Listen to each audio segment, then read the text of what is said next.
They say grief comes in waves, but no one tells you how it changes shape. One day it's sadness. The next, it's silence. And sometimes, it's something else entirely. Something you don't have a name for. It's been a year since my husband died. A year since I stood at his grave, holding back tears for everyone else's comfort. A year of waking up alone, going to bed alone. People think time makes it easier. It doesn't. It just makes it quieter. The house. It used to echo with his voice. Now it hums with absence. My son moved back home after the funeral. Said he didn't want me to be alone. And I didn't argue. At first, it helped. The noise, the movement. Someone filling space. But slowly it became something else. He started doing the little things. Putting on the kettle before I came down. Folding my blanket at night. Sitting close, asking if I was okay, not out of obligation, but like he saw me. I told myself I was imagining things. That I was just lonely. That I missed being touched. But that night it was raining. I was on the couch, curled under a blanket I couldn't feel. He walked in, didn't say much, just pulled the blanket up higher, tucked it under my chin, and whispered, "Mom, you need to sleep." And I don't know what happened inside me, but something cracked. Not a scream, not a break. A shift, a deep, aching shift. And I remember thinking, this isn't supposed to feel like this. But it did. You think you know where this story is going. You don't. Subscribe now to Heartfelt Tales Unfold. Because the deepest betrayals, they don't always come from strangers. Sometimes, they come from the people who once held your hand at your weakest. And made you feel seen right before everything fell apart. I'm 48. I've spent most of my life being what people needed. A mother. A wife. A nurse. A listener. I used to think that was enough. My husband. He was a good man. A provider. Reliable. But love with him was quiet. Distant. It was in the things he did, not the words he said. And over time, the silence between us grew heavier than any argument could have been. I stopped asking for what I needed. He stopped noticing I was asking at all. By the time he got sick, I'd already felt alone for years. I took care of him. Every pill. Every sleepless night. Every whispered prayer while he slept and I stared at the ceiling. And when he passed, I didn't cry the way they expected. Not because I wasn't hurting, but because I'd already been grieving long before death showed up. My son came home after the funeral. Said he wanted to help. Said he didn't want me going through it all alone. 23. Just finished school. I remember thinking, he's too young to be taking care of me. But I didn't say no. At first, it was small things. Fixing things around the house. Running errands. Making dinner when I forgot to eat. Then it was the quiet things. Pouring my tea without asking how I take it, because he already knew. Setting the thermostat before I got cold. Turning on the porch light before dusk. Things his father never remembered to do. The house. It's small. Walls covered in old photographs, some tilted slightly on their nails. There's a frame in the hallway where his father's smile used to comfort me. Now it just stares. The couch still has the same floral cushions from 20 years ago. There's a crack in the kitchen tile no one ever fixed. It's not a broken house, but it's tired. Like me. And at night, when the dishes were done and the lights were low, that's when it got hardest. The way he'd check on me before going to bed. The way he'd pause at my door, say, "Good night, Mom," in that deep, soft voice that had grown into a man's while I was too busy grieving to notice. I started listening for that pause, waiting for it. And when it didn't come one night, I found myself standing in the hallway, hand on his doorknob, unsure what I was looking for. People told me I was lucky to have him back home. But some nights, his presence only made the silence louder. He filled spaces his father used to occupy, without even realizing it. The creak in the floorboard outside my door. The smell of aftershave in the bathroom. The second cup of coffee brewing in the morning before I was even awake. All these little things. They started to settle into me. Not like a storm, but like a memory I hadn't lived yet. I kept telling myself he's just being kind. But kindness doesn't make your hands shake. Kindness doesn't make you avoid mirrors. Kindness doesn't make you wonder what your heartbeat is trying to say. It was raining that night. The kind of rain that doesn't stop, just lingers. I remember the rhythm of it on the roof, the soft tapping on the windows. The lights flickered once, then again, and then everything went dark. I lit a few candles. He brought down an old lantern from the attic, one his father used to keep in the garage. We sat in the living room. No TV. No distractions. Just the soft hum of rain, the flicker of candlelight, and two people with too much unspoken between them. He opened a bottle of wine.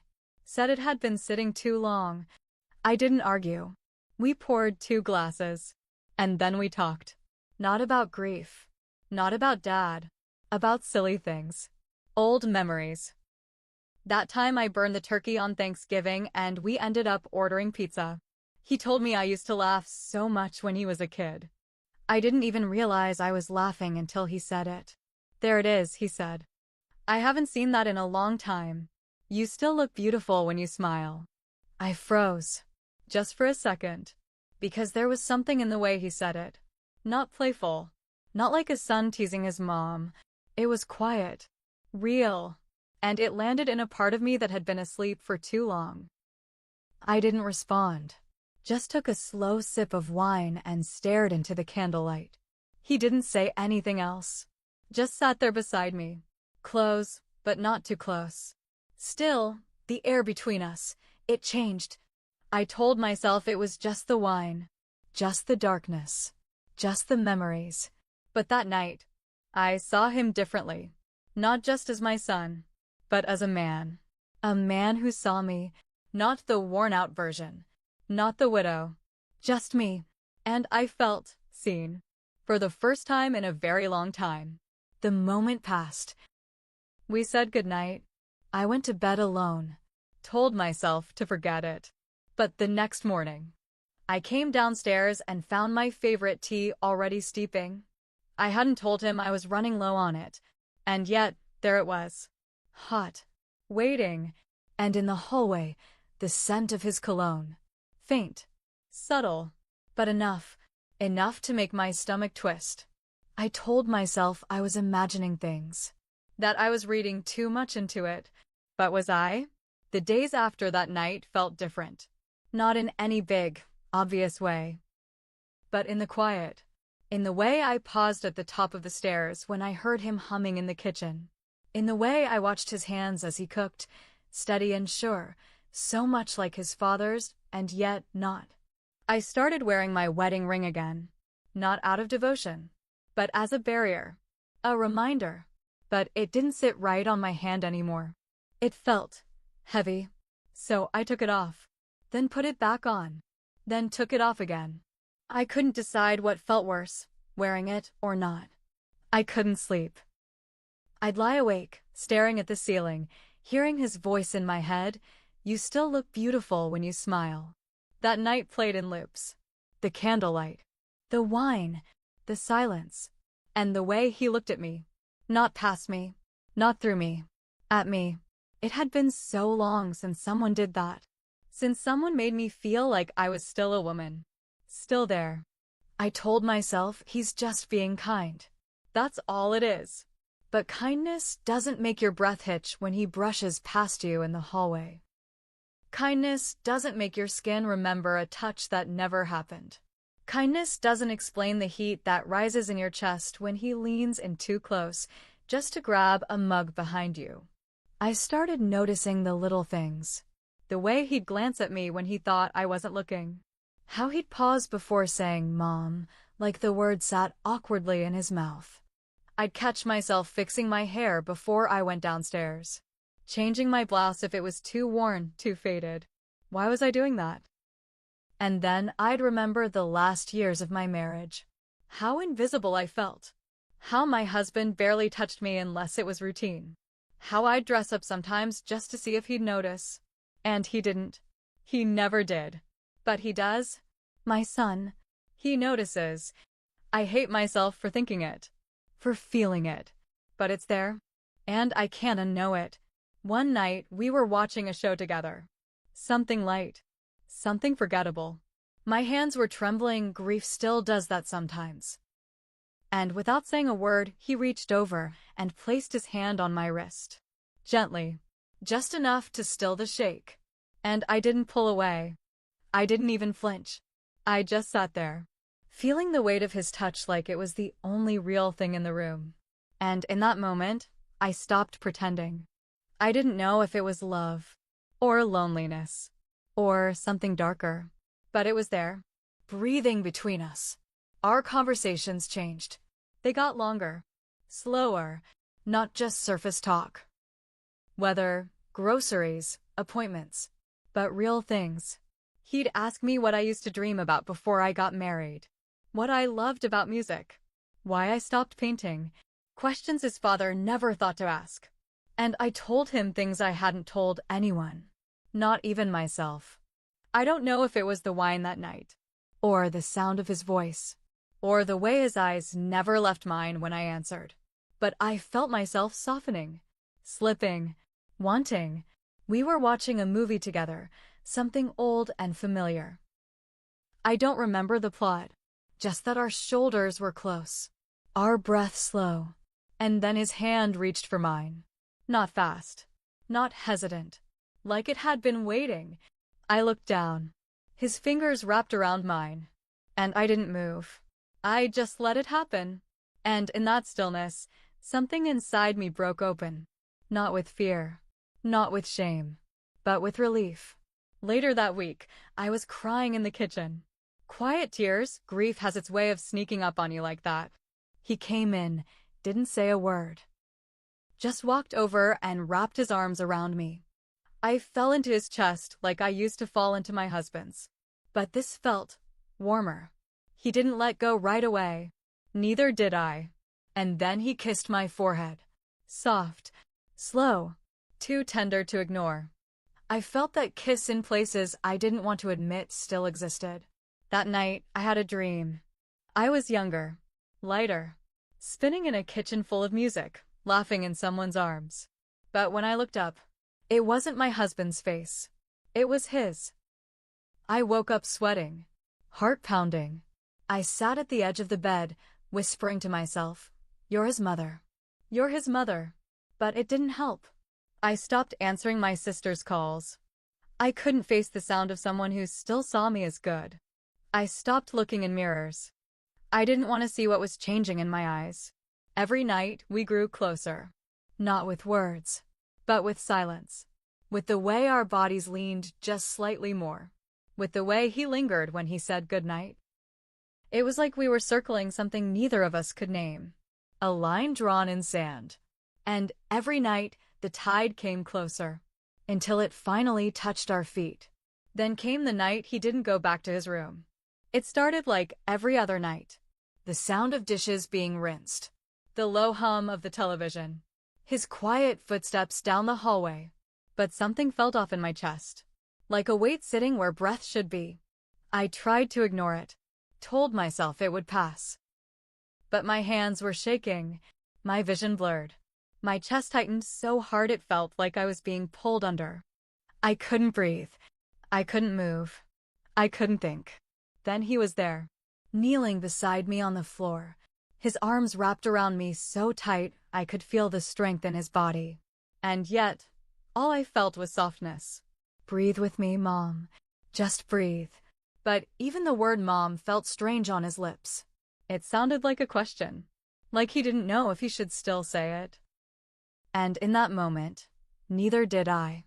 I buried my face into his shoulder, felt his hands cradling the back of my head, gently rocking me like I used to do for him when he was a child.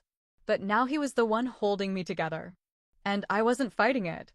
I was clinging to it. My breathing slowed. The panic faded. But we didn't move. We stayed there, locked in something neither of us had asked for. Something that didn't feel wrong, just forbidden. And then I looked up. His eyes met mine. No fear. No shame. Just knowing. And I didn't think. I just let it happen. Our lips met. Soft. Still. Not rushed. Not frantic. Just two people searching for something that made the world stop spinning. A kiss that said all the things we couldn't. I pulled away first. Not because I wanted to, but because I had to. My heart was racing, not from panic this time, but from recognition. Of what we had just done. Of what could never be undone. He didn't say anything, just stood, gently pulled me to my feet, and took my hand. Led me to the bedroom like it was the most natural thing in the world. We laid side by side, facing the ceiling. The space between us was small, but the distance we had crossed. It was everything. His hand brushed against mine under the blanket. I didn't move. At some point, I turned toward him. He turned too. And he reached out slowly, like he was asking permission. Brushed my hair away from my face. And in that moment, I couldn't tell if I felt safe or lost. We didn't speak. We didn't do more. But everything changed. Because sometimes, you don't need to go all the way to cross a line. You just need to stop pretending it doesn't exist. The next morning, the house was still. Not peaceful. Not calm.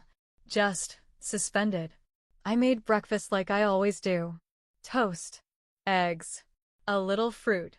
My hands moved out of habit, but nothing about me felt present. He came into the kitchen. Said good morning, softly. I nodded. Didn't look up. I couldn't. I was afraid to see if it was still there in his eyes. That tenderness. That tension. That quiet ache we'd both slipped into without warning. He sat across from me. We ate in silence. Forks against plates. The low hum of the fridge. And beneath it all, that other sound. The echo of breath shared in the dark. The imprint of a kiss neither of us had spoken about. I didn't ask him how he slept. He didn't ask me anything at all. We just moved through the motions. Two people pretending to be normal. But everything had shifted. Later that afternoon, he found me folding laundry in the living room. His voice was careful. I've been thinking. I froze. He said maybe it was time he moved out. That he could find a place nearby. That maybe I needed space. He was giving me an out. A chance to reset the clock. But all I could do was whisper, don't. He waited for more. A reason. An explanation. But I didn't give him one. Because I didn't have the words. I only had the feeling, the quiet terror of being alone again, and the louder fear of what we'd become. He stayed. But he never touched me again. No late-night conversations. No soft laughter from the hallway. Just silence. A new kind. One that filled the room like fog. One we didn't speak through. We just let it settle. I tried to go back to routine. Watered the plants. Cleaned the counters. Smiled at the neighbors when I'd check the mail. But every time I passed the hallway, every time I walked by the couch where his hand had once found mine, every time I laid in bed and remembered his fingers brushing the hair from my face, it echoed. Not like a scream, but like a whisper I couldn't unhear, a space in me that had been filled and then left humming with the absence of his touch. He didn't touch me again, but the space where he had echoed every night. I started writing again, not for anyone to read, just to let the noise out of my head. Journals filled faster than I could hide them. Torn pages. Crossed out words. I'd sit at the kitchen table at midnight, scribbling thoughts I didn't want to name. Things like, was it grief? Was it love? Was it wrong, even if it never went further? I'd close the journal and press my hand to the cover like it could absorb the shame through my skin. But it didn't. Nothing did. I cried in the shower, where no one could hear me, where the water could hide the sound. I'd lean against the tile and shake, not from the cold, but from the weight of holding it all in. Some days, I'd cry because I missed my husband. Other days, because I didn't. And most days, because I didn't know which truth hurt more. I signed up to volunteer at the library, started helping with the food pantry, told myself I needed to give back. do something good. But every time I handed someone a paper bag of canned goods, I wondered if they could see it in my face. If they knew. If they could smell the guilt on me like perfume. I felt like a fraud. Smiling, organizing shelves, saying, "Have a blessed day," while inside, I was trying to rewrite a night I could never undo. I looked at him differently now. Not just because of what happened, but because of what didn't. Because he never brought it up. Never asked. And maybe that was the cruelest part. That we both carried it, silently, as if silence could erase it. But silence doesn't make something untrue. It just buries it deeper. Some nights, I stared at the ceiling and asked myself the questions I was too afraid to say out loud. Did I manipulate his grief? Did he use mine? Were we both just trying to feel alive again, in a house full of ghosts? I don't know. I still don't know. People talk about moral lines like they're painted in bold red, but in real life, they're drawn in sand. Washed over by emotion, by touch, by longing, by things we can't explain without sounding like monsters. Was it weakness? Or was it misplaced love? A need so deep we didn't know how to fill it without breaking something? I wish I could say I found the answer, that I made peace with it. But the truth is, the line between comfort and corruption, it's thinner than we want to believe. Have you ever wanted something? So quietly, so deeply, that you couldn't tell if it was hunger or shame. Something that made your breath catch, that made your chest tighten. Not because it was wrong, but because it felt too right. In the loneliest moment of your life, have you ever reached for warmth and found it in the wrong hands only to realize maybe those hands weren't wrong at all? I don't expect you to understand. I barely understand it myself. But I know what it feels like to crave something that made me ashamed to feel alive. And maybe you do too. So, if you've ever stood at that edge, between what's right and what's real, I won't ask for details. I won't ask for justification. Just truth. Drop your story in the comments. No judgment here. Just space. And if this story spoke to something you've never dared say aloud, like it reached a part of you you've tried to bury, then maybe you were meant to hear it. Maybe we both were. Like this story? Subscribe to Heartfelt Tales Unfold, where silence turns into stories too heavy to carry alone. Tap the bell. The next tale might echo something you've never dared put into words. Some betrayals don't explode. They whisper, through cups of tea no one asked for, through candles lit without meaning to, through the trembling breath of someone who used to call you mom and suddenly didn't know how. I don't know what we were that night. I only know what we've never spoken of since. I only know that silence became its own kind of truth. And maybe, just maybe, that silence is the only thing keeping the memory sacred. You've reached the end of this story. Or maybe, it's only the beginning of yours. Don't leave in silence. Leave your truth below. And subscribe to Heartfelt Tales Unfold, where the heart dares to speak what the world won't.